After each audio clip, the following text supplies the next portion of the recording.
As if playing hands in an automotive poker game, Ford has folded production of their sedans and gone all in with SUVs and crossovers. In order to make good on that hefty bet, Ford had to fill a glaring hole in its hand.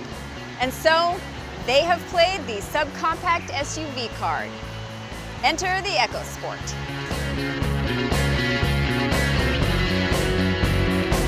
This baby-ute's been sold in South America since 2004. It also migrated to Asia and Europe prior to its arrival on American soil. Competition at this level is fierce, with Honda's HR-V, the Chevy Trax, Mazda's CX-3, and the Hyundai Kona all vying for purchasing dollars. Is the EcoSport worthy to sit at the same table? At first glance, well, the EcoSport's profile is distinctive. Whether it's aesthetically pleasing to everyone remains to be seen. But there is a resemblance to the rest of Ford's SUV family, including the Escape, Edge, Explorer, and Expedition. That high roofline might not jive with more modern aesthetics, but at least you'll stand out and up in the crowd. Remember that this design, while it's new to the US, originally came out in 2013, which might be why it looks like something designed when the latest iPhone was the 5. Inside, as expected at this price point, there's abundant hard plastic. But the steering wheel is leather-wrapped on the SE trim and above. The armrests aren't level, and the one on the center console sits a bit far back for vertically challenged people like me who slide the seat far forward. Also, visibility isn't great. These A-pillars are massive. An effort at visual interest was made with these contrasting interior colors, and I have to admit, the 70s kid in me is kind of digging this retro-looking upholstery. It's sort of groovy. 2 USB ports come standard on all trims. The 8-inch color screen is optional on the SE trim, but comes standard on the SES and above.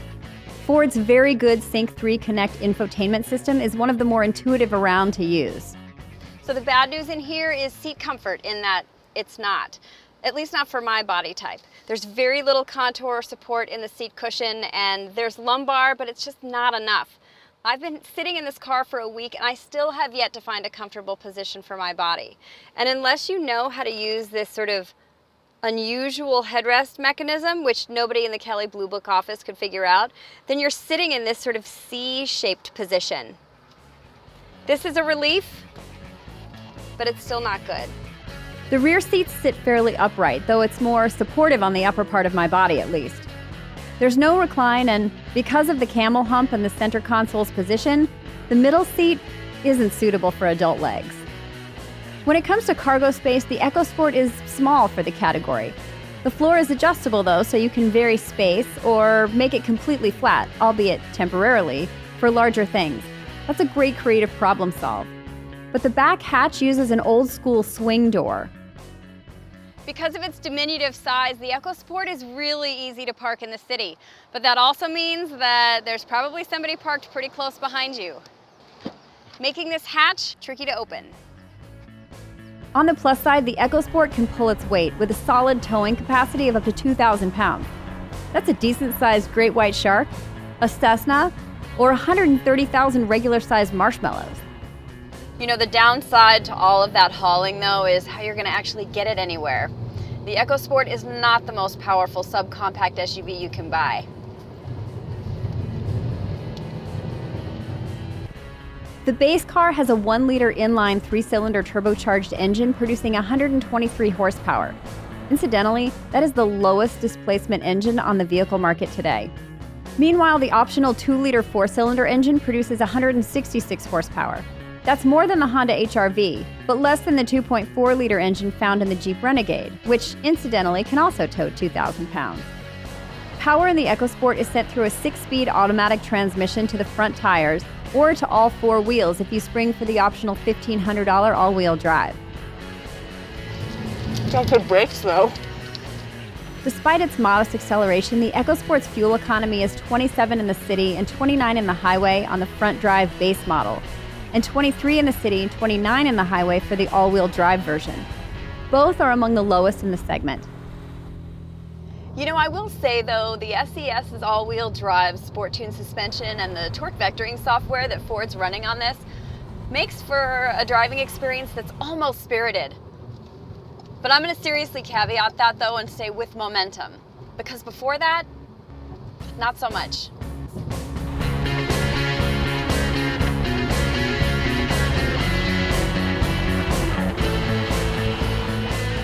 There aren't many standard safety features available across all trims beyond a rear-view camera, but the SES and Titanium come with cross-traffic alerts, blind spot warning, and a reverse assistance system. Plus, they get a nicer stereo, keyless access with push-button start, a voice-activated touchscreen navigation system, and perforated leather seating surfaces.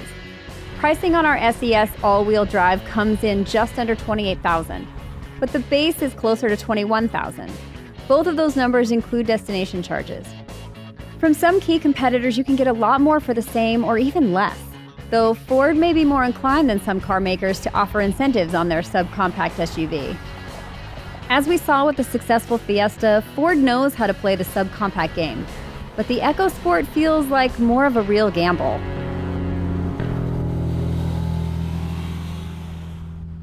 Showing up late and trying to successfully elbow your way into a room full of already really skilled players, it's going to take a lot of love from Lady Luck. But if you're a blue oval loyal person and looking for a tiny SUV, this is the only game in town. If it's my money, I'm going to place it elsewhere.